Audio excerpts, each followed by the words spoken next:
Hi everyone, welcome to city by Supercat. मेरा नाम है आकाश कुमार। जैसा कि आप लोग जानते हैं, सीयूटी यूजी एग्जामिनेशन के बाद बनारस हिंदू यूनिवर्सिटी एक ऐसी यूनिवर्सिटी निकल कर आती है जो कि हमेशा टॉप 5 में रहती है।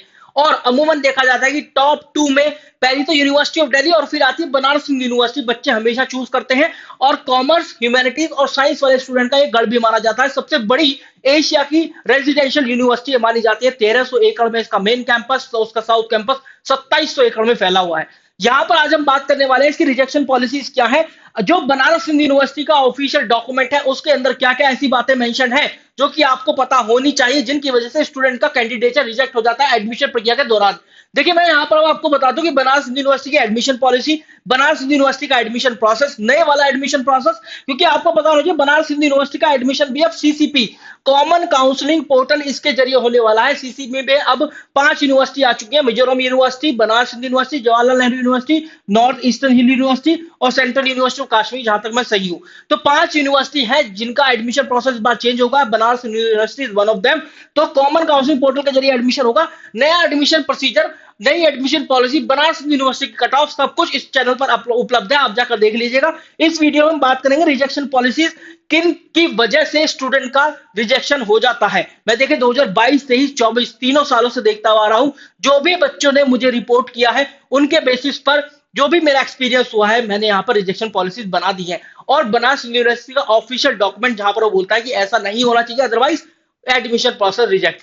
तो चलिए स्टार्ट करते हैं अपने इस वीडियो को। लेकिन स्टार्ट करने से पहले मैं आपको बता दूं, CUET by super guides top ranker से आप लोगों के लिए free of cost study material release कर दिया है। आपको डिस्क्रिप्शन फील्ड और पिन कमेंट चेक कर लेना, और आपको ये पूरी एक्सेल शीट मिल जाएगी जहां पर वीडियो क्लासेस के नाम और उनके लिंक जो है यहाँ पर पेस्टेड है। तो आपकी जो प्रिपरेशन है is just one click away and you can start your preparation for free of cost. कोई भी पे नहीं करना है। आप देखिए, quantitative, general knowledge, English, domain की क्लासेस, फिर मिनी मॉक, मॉक टेस्ट, सब कुछ मिलेगा। पीडीएफ डाउनलोड करने के लिए, नोट्स वगैरह सब कुछ आपको इस शीट के माध्यम से मिल जाएगा। डिस्क्रिप्शन वीडियो, पिन कमेंट में जाकर देख लेना, कोई भी चार्ज नहीं है। This is an initiative by the super guide team. अब आगे बढ़ते हैं। सबसे पहला हम देखते हैं, एक एक करके रिजेक्शन पॉलिसीज को समझते हैं। सबसे पहली रिजेक्शन पॉलिसी ये बोलती है कि सीयूटी फॉर्म फिलिंग के दौरान अगर आपने बनारस हिंदू यूनिवर्सिटी को मेंशन नहीं किया, आपने बनारस हिंदू यूनिवर्सिटी और उससे आप कौन सा कोर्स करने जा रहे हैं आपने ये मेंशन नहीं किया, तो आपका एडमिशन प्रोसेस रिजेक्ट हो सकता है। हो सकता है बनारस हिंदू यूनिवर्सिटी ये बोल दे कि आपने तो सीयूटी की फॉर्म फिलिंग के दौरान हमें मेंशन ही नहीं किया था। तो ये जरूरी है, आप जो भी यूनिवर्सिटी या कोर्स टारगेट कर रहे हैं, not only Banaras Hindu university, जितने भी यूनिवर्सिटी या कोर्स आप टारगेट कर रहे हैं, सीयूटी फॉर्म फिलिंग के दौरान उनको जरूर से जरूर फिल करें।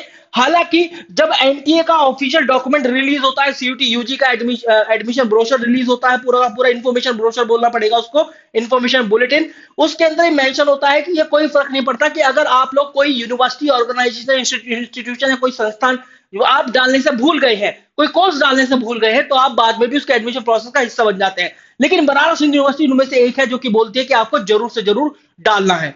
इसके बाद आगे बढ़ते हैं, आगे देखते हैं सीट एक्सेप्टेंस और रिजेक्शन पॉलिसी। अगर आपने, आप देखो यहां पर मैं बताऊं, आप जब आप एडमिशन प्रोसेस में घुसते हैं बनारस हिंदू यूनिवर्सिटी के, तो आपको कोर्स और फैकल्टीज जो भी आपने चूज करी है, वहां पर बनारस हिंदू यूनिवर्सिटी की एडमिशन की वेबसाइट पर, वहां पर आपको आपके सीयूटी के स्कोर के हिसाब से मेरिट लिस्ट लगती है, और उस मेरिट लिस्ट में आपको सीट अलॉट हो रही होती है।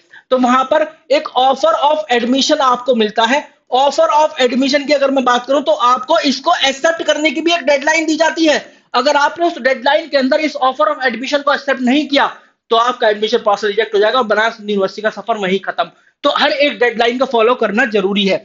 आगे बढ़ते हैं, ऑन टाइम सीट एक्सेप्टेंस और रिजेक्शन। देखिए, ये वही है, उसी तरह की यहां पर है कि एक बार ही अपॉर्चुनिटी मिलती है एक्सेप्ट करने की, उसके बाद बनारस हिंदू यूनिवर्सिटी, एक बार अपॉर्चुनिटी मिस हो गई फिर से कोई भी एप्लीकेशन को एंटरटेन नहीं करने वाला। आगे बढ़ते हैं, फीस पेमेंट ऑन टाइम। आपने सीट एक्सेप्ट कर ली, मतलब आपने ऑफर ऑफ एडमिशन एक्सेप्ट कर लिया, फिर जैसे ही आपने ऑफर ऑफ एडमिशन एक्सेप्ट कर लिया तो इसकी जो डिपार्टमेंट एडमिशन कमेटी होती है उसके पास नोटिफिकेशन जाता है आपके डॉक्यूमेंट वेरीफाई करने का। वेरीफाई करने के बाद वेरीफाइड एंड एलिजिबल इस तरह का ऑप्शन शो होता है, वेरीफाइड और एलिजिबल। फिर आपको यहां पर जब ऐसा आ जाता है आपको फी पेमेंट करनी होती है। इसकी भी एक टाइम लिमिट होती है, इसका भी एक डेडलाइन होता है, उसी डेडलाइन के अंदर आपको फी पेमेंट करनी होती है, अदरवाइज एडमिशन प्रोसेस रिजेक्ट। आगे बढ़ते हैं, देखिए एडमिशन फ्लोट और रिजेक्शन पॉलिसी रूल्स भी असल में क्या है, आपको ऐसा लग रहा है कि आपको अपनी मनचाही सीट मिल गई तो फिर आप क्या करेंगे, वहां पर फ्रीज कर देंगे अपना एडमिशन, है ना, फ्लोट या फ्रीज इस तरीके के यहां पर ऑप्शन होता है। ठीक है, फ्रीज या फ्लोट, ठीक है। तो आपने क्या करा, अपग्रेड बोल लो, इस तरह की टर्म्स यूज होती हैं। तो अगर आपको लग रहा है कि आपकी मनचाही सीट आपको नहीं मिली और आपको अपग्रेड करना है, आपको किसी और फैकल्टी या कोर्स के अंदर एडमिशन लेना है, तो फिर आप फ्लोट कर देते हैं। लेकिन यहाँ पर फ्लोट के कुछ नियम बनाए गए हैं। अगर आप फ्लोट पर क्लिक ठीक से नहीं करेंगे उन नियम को देखते हुए, तो आपका एडमिशन प्रोसेस रिजेक्ट हो जाता है। जैसे कोई बच्चा है जिसको बीए सोशल साइंस का जो इनका डिपार्टमेंट है उसमें बीए हिस्ट्री ऑनर्स मिला है, और वो चाहता है इकोनॉमिक्स ऑनर्स में फ्लोट करना अपना एडमिशन, तो वो अलाउ होता है, क्योंकि इकोनॉमिक्स ऑनर्स भी सोशल साइंस का यहाँ पर एक फैकल्टी है। लेकिन मतलब एक कोर्स है, social science is a faculty और history honours is a course. तो सेम फैकल्टी में डिफरेंट कोर्सेज के लिए आप चूज कर सकते हैं फ्लोट का ऑप्शन।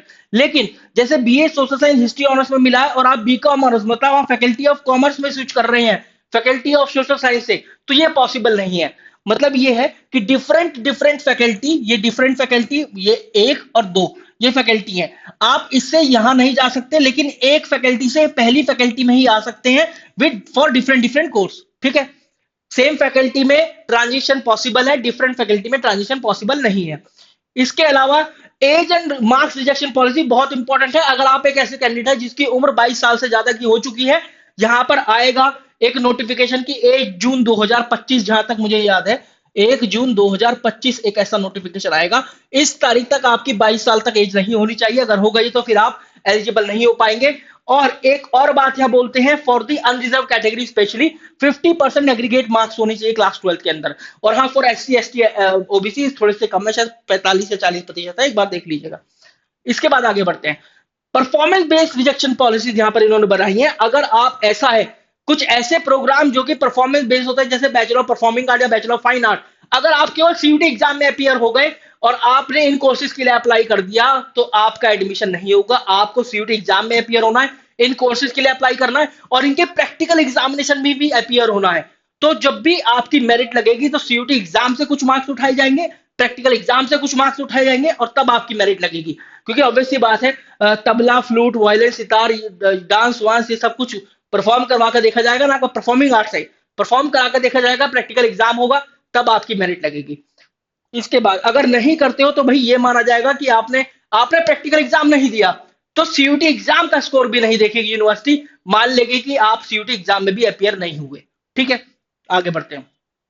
कोर्सेज एलिजिबिलिटी क्राइटेरिया क्या है, यहां पर देखो, अगर आप लोग सेटिस्फाई नहीं कर पाते हैं, ये थोड़ी जनरल सी बात है लेकिन फिर भी बतानी जरूरी है, जब क्योंकि यूनिवर्सिटी ने अपने एडमिशन बुलेटिन में लिखी हुई है। अगर आप किसी कोर्स का एलिजिबिलिटी क्राइटेरिया सेटिस्फाई नहीं कर पाते हैं, तो आपका एडमिशन प्रोसेस रिजेक्ट हो सकता है। हो सकता है क्या, होगा ही। इसके अलावा phase two meet document based eligibility, देखो अगर आपने ये जो डॉक्यूमेंट दिए हैं ना, अगर इन डॉक्यूमेंट में थोड़ी सी भी डिस्प्रेंसी पाई जाती है या थोड़ा सा भी धुंधले या किसी प्रकार के कोई भी गति कानूनी कार्रवाई इनके अंदर रहती है, तो भाई आपका एडमिशन प्रोसेस रिजेक्ट हो जाएगा। आपको बहुत अच्छे से ये डॉक्यूमेंट देने हैं, सेल्फ अटेस्टेड करके देने हैं। मैट्रिकुलेशन ये 10th का सर्टिफिकेट होना चाहिए, 12th का मार्कशीट, 12th का सर्टिफिकेट, ट्रांसफर सर्टिफिकेट और करेक्टर सर्टिफिकेट दोनों मांगती है बनारस यूनिवर्सिटी। दोनों के दोनों आपको अपने कॉलेज से, अपने स्कूल से मिल जाएंगे। ट्रांसफर करेक्टर सर्टिफिकेट ये बताता है कि बच्चा अभी तक पढ़ा है, काफी अच्छा करेक्टर रहा है, कोई दिक्कत नहीं है। और ये आप चाहो तो स्कूल से या फिर वैसे भी बनवा सकते हो।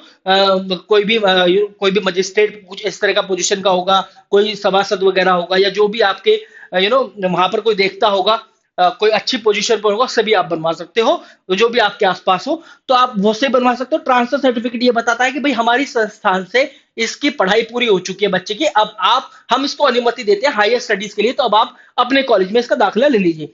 पर्सन विद डिसेबिलिटी सर्टिफिकेट, अगर आप इस कैटेगरी से हैं। Caste certificate, ST, ST, OBC, EWS, अगर आप इन कैटेगरी का फायदा उठाना चाहते हैं।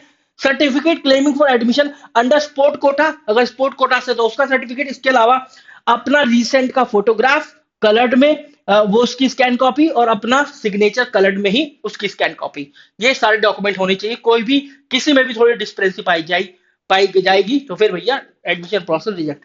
सो guys, this was all about the video. Don't forget to check the pin comment and description field, जो कि आप लोगों के लिए free of cost study resource बनाया। जाओ, जाकर एक्सप्लोर करो, अपने नोट्स बनाना शुरू करो, अपनी पढ़ाई शुरू करो। सीयूटी एग्जाम के लिए लग रहा है कि बोर्ड एग्जामिनेशन है, बोर्ड एग्जाम का रिवीजन करते रहो, साथ में इंग्लिश और जनरल एप्टीट्यूड टेस्ट की खासकर इस शीट से प्रिपरेशन करते रहो, और जैसे ही बोर्ड एग्जामिनेशन खत्म हो जाएंगे तो फिर वापस से शीट पर आ जाना। ठीक है, चलिए, so you guys can call at 6363286363 for any query related to the CUT examination. If you guys want to make another video on the CUT examination, then do let me know in the comment section box. मैं comment section से ही देखता हूँ कि मुझे किस topic पर video बनाना है और आप लोगों के रिप्लाई भी करता हूँ. Thank you.